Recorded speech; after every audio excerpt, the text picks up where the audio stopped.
We label these negative and positive as if it's bad and good, but we have to realize that there are no bad and good emotions. It's just energy expressing and moving. And we're here again to learn how to feel all of emotions and not suppress them and not try to put them away and not feel them. Immediately I started walking normal again with no pain, and I couldn't believe it. My mind was blown. I was like, okay, is this serious, or is this in my head? Is this just like placebo? Our body is energy, right? And so through the work of Dr. Nelson, he had discovered that, these emotional energies, which could be about the size of your fist, can get trapped in various different parts of your body. It doesn't really matter. And then over time, what happens if that doesn't get processed, it doesn't get released, it can actually cause a distortion.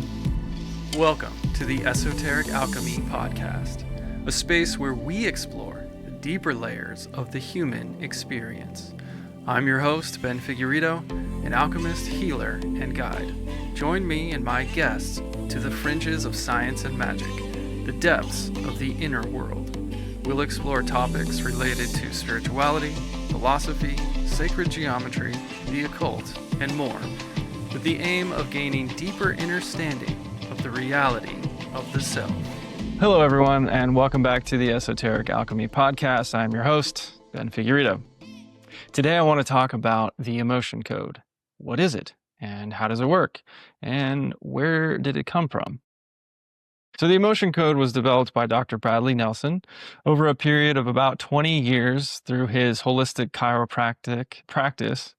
And as he was helping his clients and through chiropractic and learning all of these different methods, one of the methods that he learned was muscle testing. And through muscle testing, he started seeing different things and asking different questions and started realizing that, you can communicate with your subconscious mind through muscle testing, because that's the only way our subconscious mind can really speak to us. It can also bring up images and things like that, but we can get a clear, definitive yes or no through muscle testing. The basics of muscle testing are you ask a yes or no question, and if the muscle is weak, it's a no, and if the muscle is strong, then it's a yes.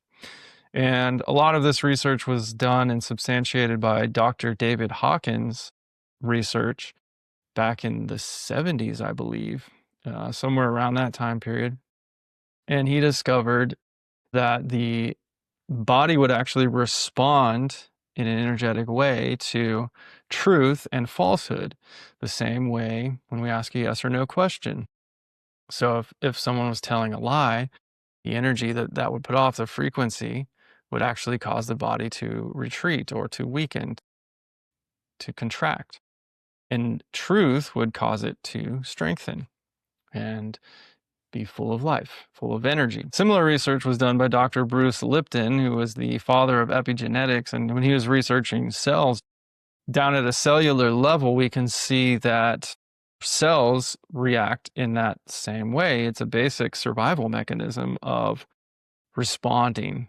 This is good, move towards it, or this is bad, move away from it. And so that's kind of the basic concept of what muscle testing is and how it works. And so in emotion code, we use muscle testing as the primary way of communicating with the subconscious mind, probing the subconscious mind to find out if there are trapped emotions and where there are trapped emotions and what trapped emotions there are. So what are trapped emotions anyway, and how are they affecting us? Well, everything is energy, right? You have to understand that one point. Scientists now, through quantum mechanics, quantum physics, we've discovered that everything is energy. When you break it down and you go down to the smallest level that we've been able to see so far, past the atom, we can see that the atom is made of these, what we call subatomic particles, and they're really just energy vibrating and moving around each other at crazy speeds, and they're just vibrating and moving. We can see that in this sense, everything that we think of and call physical is actually made out of energy. So everything at the base fundamental level, as far as we can see, is made out of energy. Emotions our energy as well. A lot of ancient spiritual traditions that have been passed down through the ages describe our reality in layers. You may have heard the law of correspondence, which states as above, so below, meaning that that which is above is like that which is below, and that which is below is like that which is above. Essentially, the idea that there are layers to our reality, and those layers are self-similar in how they work. We could say that there's 7 basic layers, and we have the physical realm, what we live in, what we move in, what we breathe in, what our 5 senses are capable of detecting, right? The touch, taste, sight, hearing. Those are all physical senses, so we can sense and detect the physical realm. Above that, another layer, just above that, and every time we go up in layers, it's basically energy. It's all energy, but it's energy getting less and less dense. So the physical realm is the most dense realm that we know of and that we experience. Just above the physical realm is what we would call the vital plane. It's the plane of life force, the plane of what in the East they would call chi or prana. It's this life force, vital energy, the animating force that animates all of physical life. And some would call it the ether. Just above the vital plane, even less dense than the vital plane, is what we could call the astral plane or the emotional plane. And this is the plane of emotional energy. Now, you have to understand as well that I'm generalizing here because there's also subplanes within each of these planes. So, for example, we have the emotional plane, but within that, we have the densest section of the emotional plane, which would probably be considered denser emotions like anger, shame, fear. Those would be lower emotional vibrations. And as we get higher up in this emotional plane, we get to higher, lighter emotions like joy and happiness and love. And then above that, we have the mental plane, the spiritual planes, and so on and so on. But we won't get too deep into that in this podcast. So you have to understand then, okay, so we have this layer of emotional energy. And also understand too that I think when we talk about layers, that's a way for our mind to conceptualize it. But I don't think that's necessarily like how it works, right? We're not layers. It's not layers necessarily stacked on top of each other, how we would think of it in a physical way. Because you have to realize that those aren't physical, right? And so they don't follow the laws of physics. It's more likely that all of these layers are existing at the same time in the same space. And we could think, and I believe in some other spiritual teachings as well, teach that we actually have a body in each one of these planes. So just as we have a physical body, we have a vital energy body, a life force body. This would be where our chakras or our energy centers reside, right? And then we have an emotional body, we have a mental body. And this is where our thought energy exists. We have a spiritual body. We just consider that our spirit. So I'm just trying to paint the picture here so you can kind of understand what we're dealing with and what we're working with. So back to trapped emotions. Emotions in general, right, when we feel them, we typically, I think, a lot of people typically associate them with mental energy, but they're actually separate from mental energy, although they do correspond and they do interact and they do come, like our mental energy, our thoughts can trigger emotional energy, and emotional energy can trigger thoughts. So they are separate, but they also go hand in hand. And when we're feeling emotions, we're essentially feeling that specific vibrational frequency, because each emotion has its own energetic signature frequency that it vibrates at, right? Just how I was saying, the emotional plane, we go from denser to lighter. those emotional energy vibrates faster at a different frequency. So shame is a lot denser, slower vibration than joy is. Joy is much faster, more energy behind it.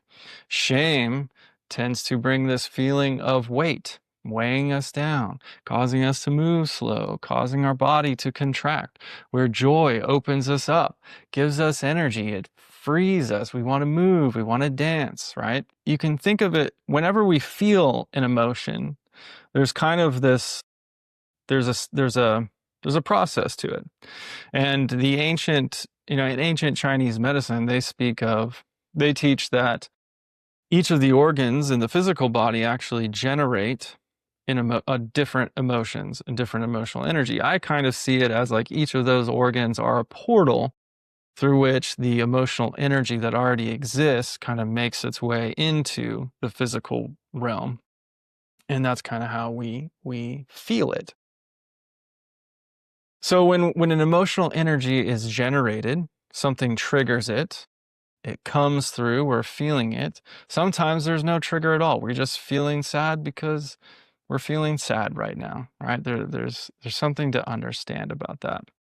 So we want to approach every emotion with no judgment, because emotions are here to teach us something. We're actually here, I believe, as spiritual beings, as beings on this plane, to learn about emotions, to learn how to feel emotions fully, to learn what emotions are, what this emotional energy is, maybe how to harness the emotional energy and transmute it and use it for our own good and for the benefit of the collective.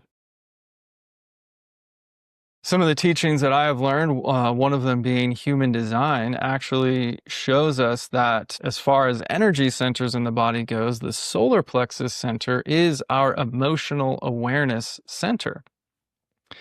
And as of right now, it has been developing and evolving and growing from this emotional motor, meaning that it's always putting out this emotional wave of energy, but it's been developing emotional awareness. It's been developing as an awareness center more than just a motor, and then it'll actually be losing its motor function in the future, which will help level out the emotional field of the planet going forward. But that to say is that as human beings, I really do believe that we are here to experience emotions, to learn how to become aware of and through emotions. So when we feel an emotion, that emotional energy is generated. We can feel it in our body. We feel angry. We have a physical reaction to whatever emotion we're feeling. When we're angry, we turn red and we clench up and we get, we want to punch somebody. We want to fight and blah, blah, blah. We get sad. We get, our body just kind of droops. We lose energy. We cry. We have a physical reaction. We release tears. When we are happy, we laugh, we dance, we move, right? So we have this physical reaction. Now, most of the time when we feel those, what we would call good or happy, positive emotions, whatever label we want to put on it, we don't have a hard time feeling those because they feel good. It's the negative, more dense emotions that we have a hard time feeling with, and we have a lot of mental resistance to feeling it because of the labels that get put on it. We're told that it's not okay to be angry. We're told that, oh, you shouldn't be sad. And whenever we're crying or we're sad and we go to someone to talk about it, they say, oh, it's okay. You don't have to be sad. Like, cheer up, buddy. It's fine. And so then we start to develop this picture, especially as kids, that, oh, that's not okay to feel. And we label these negative and positive as if it's bad and good, but we have to realize that there are no bad and good emotions. It's just energy expressing and moving. And we're here, again, to learn how to feel all of emotions and not suppress them and not try to put them away and not feel them. It's actually good to feel them, right? I don't know about you, but whenever I've had a good, really, really good cry, it feels amazing. I feel so much lighter afterwards. I feel so much happier afterwards. Just learning to let that go. And there is some kind of process happening within the body that I think we're still learning about, still trying to understand. But the big, most important point here is that we don't need to be afraid of these quote unquote negative emotions. And so we're trained as children, especially, we're trained to hide from these emotions or run away from these emotions and damp them down and not feel them, stuff them down, right? And so when we interrupt the process of feeling the emotions, it doesn't go through it the full process. And then that emotional energy gets stuck in the body because it comes in, it wants to be felt, and it wants to go away, and it wants to move on. Just like with happiness and joy and whatever other emotions we feel, we let them go. But we tend to, with these negative emotions, to trap them, to suppress them, to not feel them. Like, oh, that's too big, that's too scary, it's too overwhelming, whatever it may be. We hide from them, right? We hide it down, we put it down, we say, save that for later, I can't deal with that right now. Maybe in some situations, we're not in a safe place to be able to feel the emotion, and so we save it for later. And then we can come back to it, right? We see this in the wild with animals.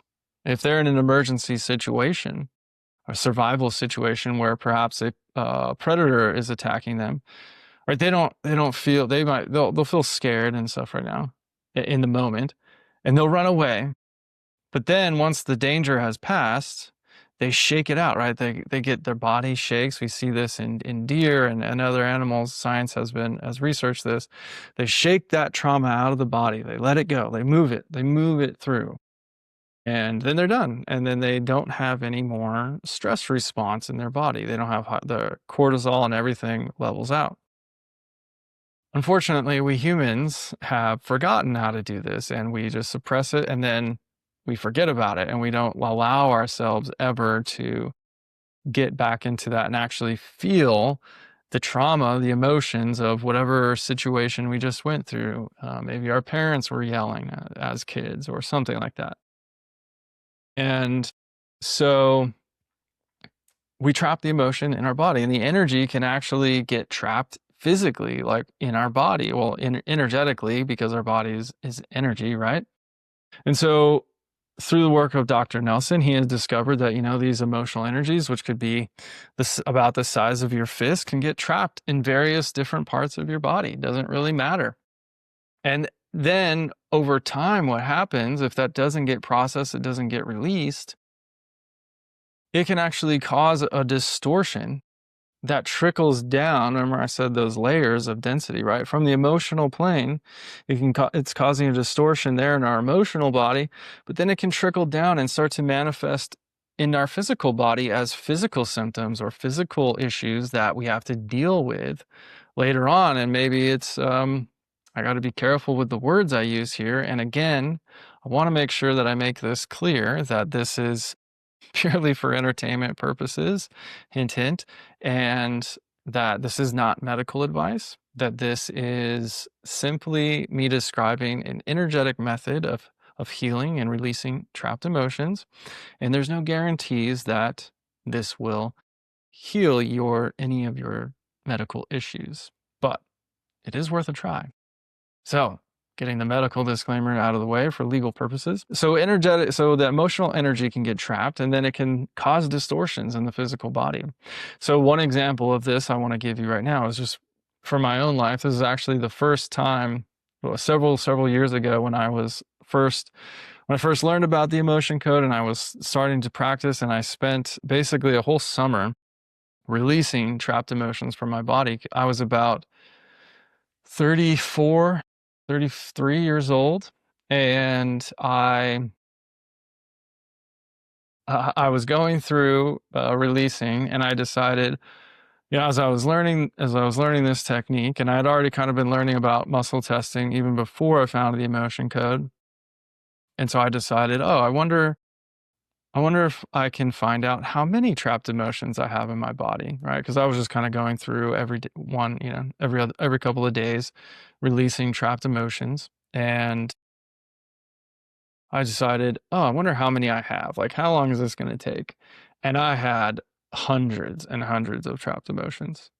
I can't even remember the number. I think it was upwards above 500 trapped emotions. So anyway, as I was learning about this, one day I was on a run with my friend and we were running and we were almost back home, and all of a sudden my right ankle started really tightening up, and it got so bad to the point that it was so painful I couldn't even barely walk anymore. I had to start limping back, and I told him to just run on ahead. Like, don't wait for me. I'll just limp back. I don't want to ruin your run. But as I was walking back, I had the thought pop into my head, oh, I wonder if there's a trapped emotion in there that's causing this pain. So as I'm walking back, I pull out the emotion code chart and I start muscle testing to see, okay, are there trapped emotions that are causing this pain in my ankle right now? And through the process, I found two emotions. I think one of them might have been anger, and then one of them was something else. And it actually had to do with an event or something that had happened a couple of days before.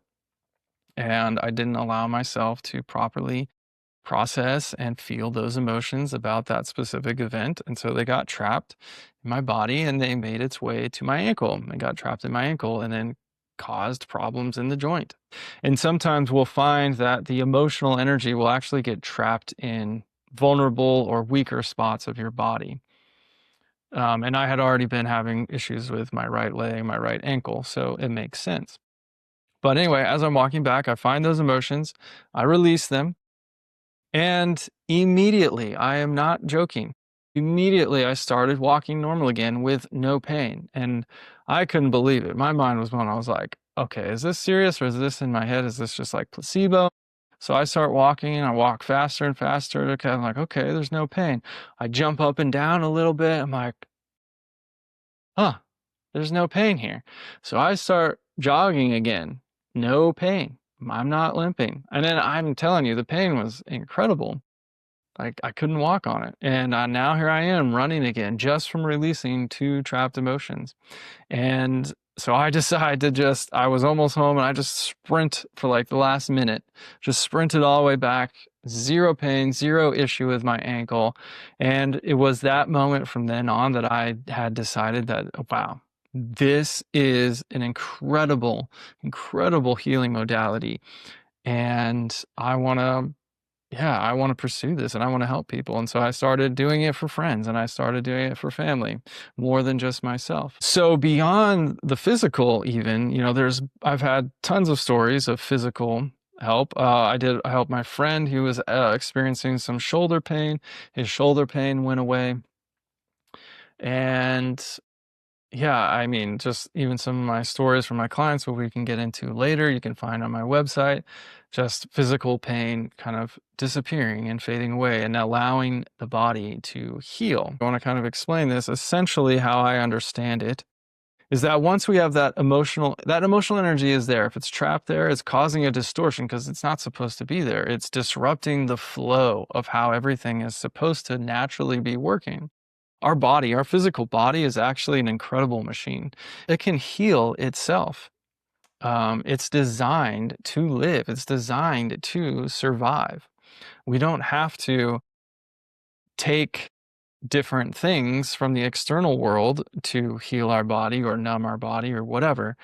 Once we remove the distortions, we remove the things that aren't supposed to be there, the toxins, if that includes physical and energetic toxins, once we remove those from the body, then those energetic pathways open up just how they're supposed to, and the body can do what it's meant to do, which is heal. So that's essentially how emotion code works. And I've also used the emotion code for more than just physical symptoms, more than just, issues of physical discomfort and disease. I've personally in my own life, I've used it for beliefs, money blocks, limiting things like, oh, is there an emotion here that is causing me to always feel a certain way when I get into this situation? Or when I'm interacting with somebody else, do I have anger within me that I'm always resonating with? Because see, if you have trapped anger, let's say anger resonates at a certain frequency, it vibrates at a certain frequency. And so if that anger is always there, even if you're not feeling it all the time, that anger is there, and you're much more easily going to resonate with the anger because it's there. And so when you get into a situation that makes you angry, you're going to be naturally reactive and angry all the time. If you have negative emotional energy, that is, say, low self-esteem, and you're always resonating at a level of low self-esteem, well, that's going to hinder you from having success or putting yourself out in the world. I've done the emotion code to release trapped emotions. Say, do I have a block to money? Is there emotional energy in me that is giving me a negative outlook towards money or having success? Or is there emotions within me that are blocking me from connecting with people, from having a good relationship, from being confident, right? So there's all kinds of avenues we can do. I've gone through and cleared trapped emotional energy from all of my chakras and say, okay, is this emotional energy causing a distortion in my life force, in my energetic vital body that is causing me to live or be out of alignment with my highest self? I'm going to read a couple of different stories, and this is from the Emotion Code book. So if you're interested in learning more about the Emotion Code, there's so much more information out there. If you pick up the Emotion Code book by Dr. Bradley Nelson, this is how I got started. I read the book, and in the book, it teaches you how to do it. It's a very simple method, and it's something that you could do for yourself at home. Start practicing on yourself. You can practice on your friends and family if they would like to do it. Remember to always ask for consent. You need to have consent before you work on anybody. But yeah, it's something that you can totally do. It's something that's very simple. Again, it just requires that you learn how to do muscle testing and then do the simple emotion code process. But here's some stories just from the book of people that Dr. Nelson worked on and was able to see amazing results. He says, Allison's debilitating hip pain left her instantly, and she was able to dance in her performance that night. Linda's constant feelings of suicidal depression went away. Jennifer's chronic anxiety was gone, and she left the total confidence. Jennifer's chronic anxiety was gone, and she felt the total confidence she'd been longing for. Lori could feel God's love for her for the first time in her life. Cheryl was finally able to shed her anger toward her ex-husband and create a wonderful, loving relationship with a new man. Julia aced her test after having failed it several times. Larry's foot pain disappeared, along with his limp, much like mine. Connie's allergies disappeared. Neil's 2-year-long feeling of resentment towards his boss had vanished.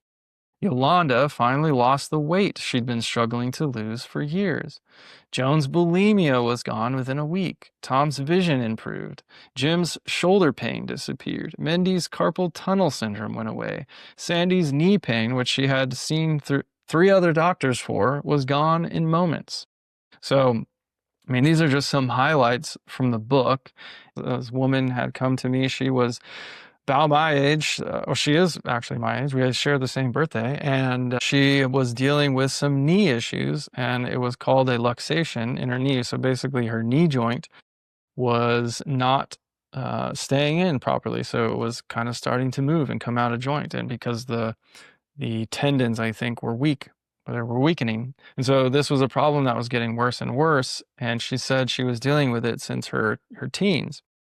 And she just had this sense that it was something emotional, something energetic, something from her past that she hadn't dealt with. And so she asked me, we did a couple emotion code sessions. And, after the first one, she noticed a big difference in her knee. She's like, there's a lot less pain here. I feel a little bit easier to walk. But after the third session, she's like, wow, I feel like my knee is completely different. It almost feels a little bit weaker, or if there's something missing there, And I was like, well, that makes sense if there was a lot of trapped emotional energy there. And I think maybe there was about, I would say around 15 emotions in the right knee, if I remember correctly, somewhere around there. And so that's a lot of emotional energy that's trapped there. And if that's been there for 20 plus years, your body's having to make do. And I got an image in my head when she was telling me this. It's almost like a tree that has grown around a rock. And, that rock is not a part of the tree, but the tree has done its best to survive and grow despite the rock being there. And then it's like that emotional energy was the rock. And when we took that rock away, it's going to destabilize the tree a little bit. But now the tree can fill in the gaps and become whole without that rock being there. Right. And that's just obviously a metaphor. But now, like I was saying at the beginning, we remove that distorted energy, remove that distortion that's in the body. Now the energy of the body can move how it's supposed to move and begin the healing process. About a month or two after that third session, she sent me a message. When she first came to me, she was talking to doctors already, and the doctors recommended surgery. And the doctors pretty much said that was her only option at this point, and she didn't want to have to do surgery. And so anyway, she messaged me back about a month or two after our last session, and she said, my knee has made so much progress. I just saw the doctor, and he was so surprised that he canceled the surgery. He said, your knee, I don't know what happened, but your knee doesn't appear to need the surgery anymore. It's still healing. It's still growing. She's doing physical therapy to strengthen it, but now the doctors are so surprised that she doesn't need surgery anymore. Like, I was just mind blown. I was like, okay, again, thank you. This is just confirmation of how amazing this work is. And I'm so blessed to be a part of it and doing this. So to wrap this all up, I just wanted to quickly release a couple emotions on myself so I can show you the process of what it looks like and how this works. So if you wanted to book a session with me and release some emotions, you can kind of be familiar and understand how it works a little bit better. So yeah, we would just hop on a video call like this, and I would, and usually at the beginning, I connect energetically to you, what we call a proxy, so that I can test myself in your place. Because normally we would muscle test your body, but since we're not in the same physical location, I need to use myself as a proxy so I can muscle test on myself and communicate to your subconscious mind. So I connect with you energetically at the beginning of the session. And then whatever issue that you're coming with, that's what we can specifically ask your subconscious mind for. For me right now, I'm just going to do a kind of a general release of emotions. I like to say just, are there any trapped emotions that can be released now for my highest good now? So that it's just clearing the most important things to make the biggest difference right now. The beauty about your subconscious mind is that your subconscious mind, no matter what we're conscious of, our subconscious mind remembers everything. It remembers everything that happened in the past. Our subconscious mind can bring up those memories, or it still remembers things from the past. That's why we react to things a certain way. We call them triggers. We might not necessarily know why consciously. We might not remember why, but we know our nervous system reacts in a certain way. We go into fight or flight when a certain thing happens. Well, it's because our subconscious mind remembers that, when this thing happened, it was not safe. And so then our body tries to protect us. So we can talk to the subconscious mind, ask it what emotions are either causing or contributing to this specific issue. And then we can release it. And the way that we release it, once we have enough information about it specifically, we have the meridians in the body. The meridians in the body, if you don't know, come from Chinese medicine. But essentially, meridians are energy channels that run throughout the body. And the governing meridian is what we call it, is the main kind of prime energy channel. And it runs from your upper lip over your head and down to your tailbone. And this is the biggest channel that all the other channels of energy branch out of. And so we can either take a magnet, or we can use our hand, which is also acts as a magnet because there's a strong meridian line coming out of here. And much like swiping the credit card with a magnet and it erases that, we can put the intention and the energy of releasing the emotion into the meridian just by swiping our hand over the meridian, puts that energy in there, and then throughout the whole body, releasing that energy. Now, one thing that I've done with my training in biogeometry is I've combined a little bit of that. I'm just playing with it and experimenting with it. Is that I've added in a biogeometry clearing plate as well as my hand. I put it in my hand and I use that to swipe. And I found that this actually adds to the harmonization of the energy. So not only does it release the energy, but it adds in what in biogeometry we call BG3, or the one quality, the one centering quality of the divine plane. And it adds that energy in to the clearing of the emotion and helps just center things and balance things even more. So, all right. And if you're just listening to this on audio, that's fine. You can hear me kind of talking through the process, but I highly recommend that you watch the video. But basically the muscle testing process that I use, that I'm most familiar with, most proficient with, is what we call the ring and ring method. Basically, we just make 2 rings with our thumb and middle finger in both hands, and we put those 2 rings together, and then we pull it apart. And if it breaks, it's a no, and if it stays strong, it's a yes. All right, so here we go. So ask the subconscious mind, is there a trapped emotion that can be released now for my highest good now? Yes, okay. Is it a common trapped emotion? Yes. And a common trapped emotion is just basically emotion that I generated myself and that I've trapped. Because there are other types of trapped emotions, including a absorbed trapped emotion, which we can actually absorb other people's emotions and again, suppress it and trap it in our own body. Okay, so it's a common trapped emotion. Is this in column A? Yes. Is it in an odd row? No. Is it in row 2? Yes. Okay, so it's in column A, row 2. Is the emotion anxiety? No. Is it despair? No. Is it disgust? No. Is it nervousness? No. Is it worry? Yes. Okay, the emotion is worry. Yes. Okay. The emotion is worry. And did this emotion, now from here, once we have the emotional energy of what it is that the subconscious is ready to release, sometimes that's enough. Sometimes that's all we need to be able to release it. But sometimes the body needs to know, or we need to know a little bit more information about it. That could be the age it became trapped. That could be the location in the body that it's trapped in. If it's an absorbed trapped emotion, who did it get absorbed by, et cetera, et cetera. But we just go until we have enough information to be able to release it.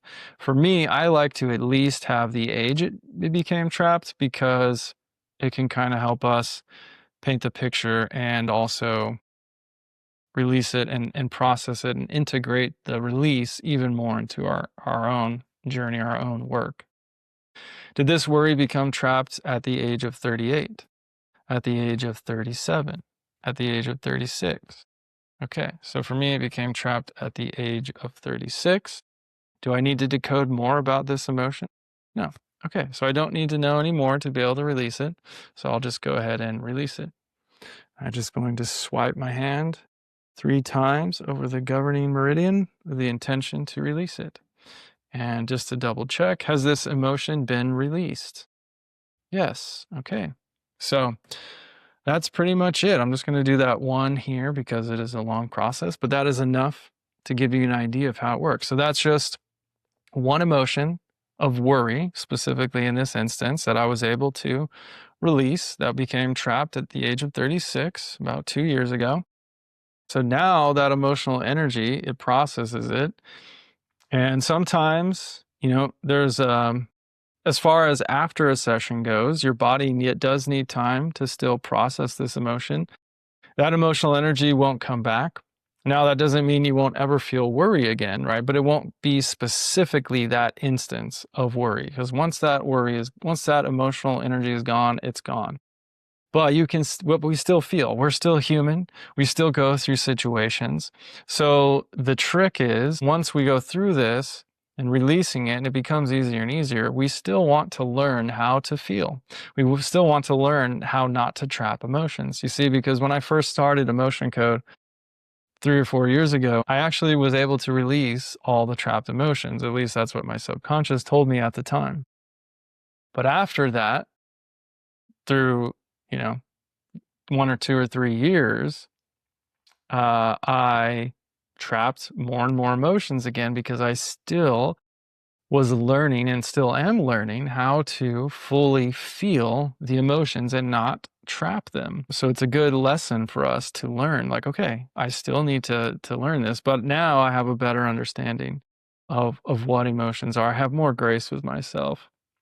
And the thing is that our bodies become so good and almost habitualized to not feeling the emotion that sometimes we don't even know the emotion is there or is coming up because our bodies are so quick to suppress it and to hide it. It's like, oh, I'm feeling that emotion, stamp it out, don't feel it. That's just a survival mechanism of our bodies. Our bodies learned that it wasn't safe to feel those emotions, and so then it goes to work trying to protect us from that. Another big thing that we can release is something called a heart wall. A heart wall are just trapped emotions that our subconscious builds around our heart to protect our heart. It almost becomes like a shield.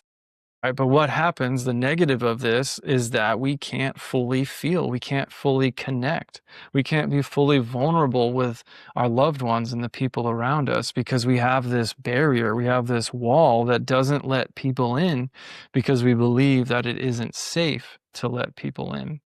It's like living in a bunker. If you're in wartime, if bombs are being dropped, you want to go into a bunker to protect yourself and stay safe. But if the war's over and there's no more bombs being dropped, and you don't want to keep living in that bunker because that's no life, right? You want to come out and experience the sunshine. You want to experience fresh air and nature and other people and live your life. When we can heal, we can remove the heart wall. It's like coming out into the sunshine again and feeling that connection. And I can attest to this because when I've released all of the emotions that were making up my heart wall, I felt so much calmer. I felt so much more relaxed, so much more open to love and receiving love than I ever had been before. I think that is going to be all for this episode. I hope that was helpful in explaining what the emotion code is and how it works. If you want to learn more about the emotion code, you can go to discoverhealing.com. That's the official website. I highly recommend reading the book, The Emotion Code, and you can find it in the link in the show notes. If you're interested, I do offer sessions. I'm a certified practitioner. I keep them very, very low because I want people to experience this. I want people to have the healing that I did, to remove these barriers to your own success, your own healing, living the life that it was meant for you, that is a life of joy and happiness and success. And so, yeah, I'm going to always keep the emotion code sessions very, very affordable. In fact, if you want to give it a try, I recommend doing at least 3 sessions. And that's why I put together a trial pack for new customers to try 3 for a discounted price. So you can find that all on my website, on the services I offer. You can book it, and I would be happy to do a session with you. If you have any questions, feel free to reach out and leave me a comment. And I look forward to seeing you on the next podcast. Take care.